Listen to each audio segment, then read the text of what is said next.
Feeling of guilt नहीं रहनी चाहिए। इग्नोरेंस में तुमने जरूर किसी को तंग भी किया होगा।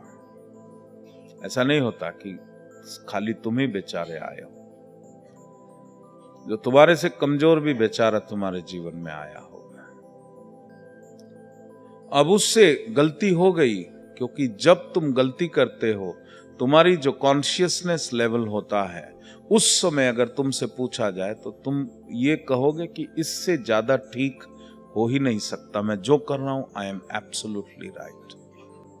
लेकिन जब आपको ज्ञान होता है, जब आपकी चेतना का स्तर ऊपर उठता है, तब आपको लगता है ओहो मैंने बहुत बड़ी गलती करी थी। तो जब आपको ज्ञान हो जाए, do not create feeling of guilt. कि फीलिंग ऑफ गिल्ट जो है वो कौन सा है, नेगेटिव एनर्जी है, पॉजिटिव है?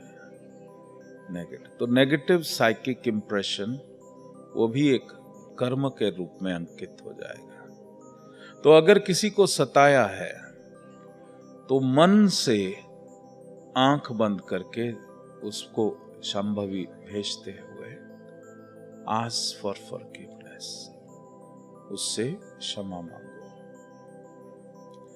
उससे क्षमा मांगो।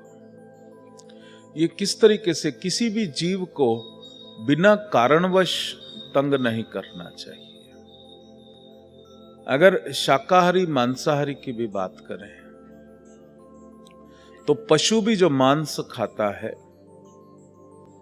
जब उसको पेट भरना हो तभी वो दूसरे जानवर पे अटैक करता है, नाहक नहीं करता।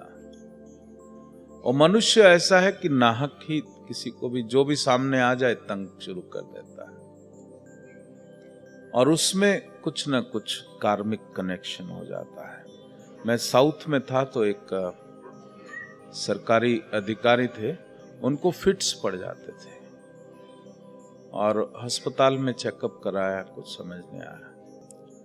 तो फिर हमने उनको साधना करते करते शिव योग की साधना में आए, तो उनको वो जो भूल गए थे वो विजन सामने आया कि एक बार एक कोबरा, एक काला सांप उन्होंने देखा। वो सब यंग थे, तो डंडियां लेके चले गए और उसको मारना शुरू किया, जख्मी करा और पकड़ा, टॉर्चर किया, फिर मार दिया। तो वहां वो बार बार वो सामने आता था, बड़े गुस्से में सांप। मारा था उन्होंने, क्या करूं? मैंने बोला ध्यान में जाओ एंड आस्क फॉर फॉरगिवनेस, और बोलो कि मैं आई वॉज इग्नोरेंट, अब मैं नहीं करूंगा। कुछ समय तक वो क्षमा मांगते थे। He used to be very angry, और कुछ समय के बाद उन्होंने कहा वो सौम्य होता जा रहा है, शांत होता जा रहा है, इट्स बिकम वेरी पीसफुल। और फिर वो कहते हैं वो वापस चला गया, ही वेंट बैक, और उसके बाद वो ठीक हो गए।